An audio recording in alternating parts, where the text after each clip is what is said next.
ನಮಸ್ಕಾರ ಗೆಳೆಯರೆ, ಈ ಒಂದು ವಿಡಿಯೋದಲ್ಲಿ ನಾವು ರಾಣಿ ಚೆನ್ನಮ್ಮ ವಿಶ್ವವಿದ್ಯಾಲಯದ 2024-25ನೇ ಸಾಲಿನ ಪ್ರಥಮ ಸೆಮಿಸ್ಟರ್ನ ಐಚ್ಛಿಕ ಕನ್ನಡ ವಿಷಯದ ಪ್ರಾಚೀನ ಹಾಗೂ ಆಧುನಿಕ ಪೂರ್ವ ಕನ್ನಡದ ಸಾಹಿತ್ಯದ ಚರಿತ್ರೆಯ ಪಠ್ಯಕ್ರಮವನ್ನು ನೋಡೋಣ.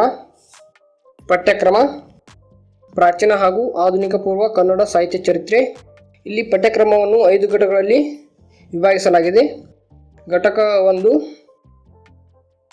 ಕನ್ನಡದ ಪ್ರಾಚೀನತೆ ಕುರಿತು ಒಳನೋಟಗಳು.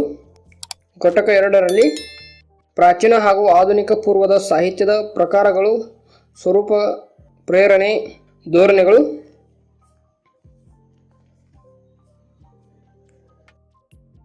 ಘಟಕ 3 ಇಲ್ಲಿ ಚಂಪು, ವಚನ, ರಗಳೆ, ಷಟ್ಪದಿ, ಸಾಂಗತ್ಯ, ತ್ರಿಪದಿ ಪ್ರಕಾರಗಳ ಸ್ಥೂಲ ಪರಿಚಯ.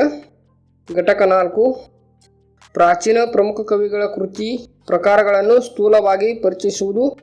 ಪಂಪ, ರನ್ನ, ನಾಗಚಂದ್ರ, ನಯಸೇನ, ದುರ್ಗಸಿಂಹ.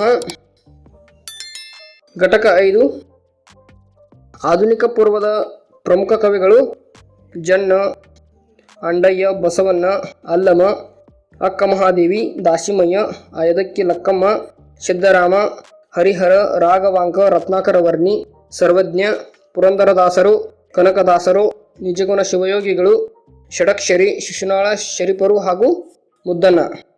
ಇಷ್ಟು BA ಪ್ರಥಮ ಸೆಮಿಸ್ಟರ್ನ ಐಚ್ಛಿಕ ಕನ್ನಡ ವಿಷಯದ ಪಠ್ಯಕ್ರಮವಾಗಿದೆ. ಇಂತಹ ಇನ್ನಷ್ಟು ಉಪಯುಕ್ತ ವಿಡಿಯೋಗಳಿಗಾಗಿ ವಿದ್ಯಾರ್ಥಿ ಪ್ರಪಂಚ ಚಾನಲನ್ನು ಸಬ್ಸ್ಕ್ರೈಬ್ ಮಾಡಿ ಮತ್ತು ನೋಟಿಫಿಕೇಶನ್ ಅನ್ನು ಆನ್ ಮಾಡಿ. ಧನ್ಯವಾದಗಳು.